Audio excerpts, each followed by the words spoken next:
Hi friends, welcome to Skyfline network. మన నందమూరి బాలకృష్ణ గారు ఈరోజు అఖండ 2 షూటింగ్లో బిజీగా ఉన్నారు. బోయపాటి శ్రీను దర్శకత్వంలో తెరకెక్కుతున్నాం ఈ సినిమా 2021లో హిట్ అయిన అఖండాకి సీక్వెల్.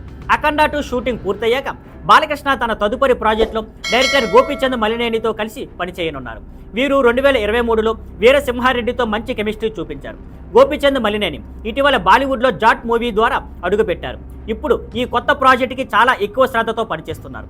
ఈ సినిమా ఒక హిస్టారికల్ యాక్షన్ డ్రామా, భారీ విఎఫ్ఎక్స్ వాడుకతో తెరకెక్కనుంది. సంగీత దర్శకుడు తమన్ ప్రకారం గోపీచంద్ మలినేని ఇప్పటికే ప్రీ ప్రొడక్షన్ పనుల్లో చాలా సమయం పెట్టి సినిమాకు చాలా డిఫరెంట్ లుక్ ఇవ్వడానికి ప్రయత్నిస్తున్నారు. ప్రీ విజువలైజేషన్ కూడా ఇప్పటికే ప్రారంభమై ఉంది. తాజా అప్డేట్ ప్రకారం కాంతారా సినిమాకి డిఓపిగా పనిచేసిన అరవింద్ కశ్యప్ ఈ ప్రాజెక్టుకి డిఓపిగా తీసుకున్నారు. కశ్యప్ కన్నడ సినిమా పరిశ్రమలో దయవిట్టు గమనిసి, బెల్ బాటమ్, 777 చార్లీ వంటి సినిమాలతో ప్రసిద్ధి చెందారు. కాంతారా చాప్టర్ 1లో అతని సృజనాత్మక విజువల్స్ ఎక్కువగా ప్రశంసలు పొందాయి.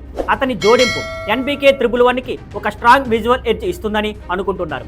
ఈ సినిమా తాత్కాలికంగా ఎన్బీకే 111 అని పిలుస్తున్నారు. వృద్ధి సినిమాస్ బ్యానర్లో వెంకట సతీష్ కిలారు ప్రొడ్యూస్ చేస్తున్నారు.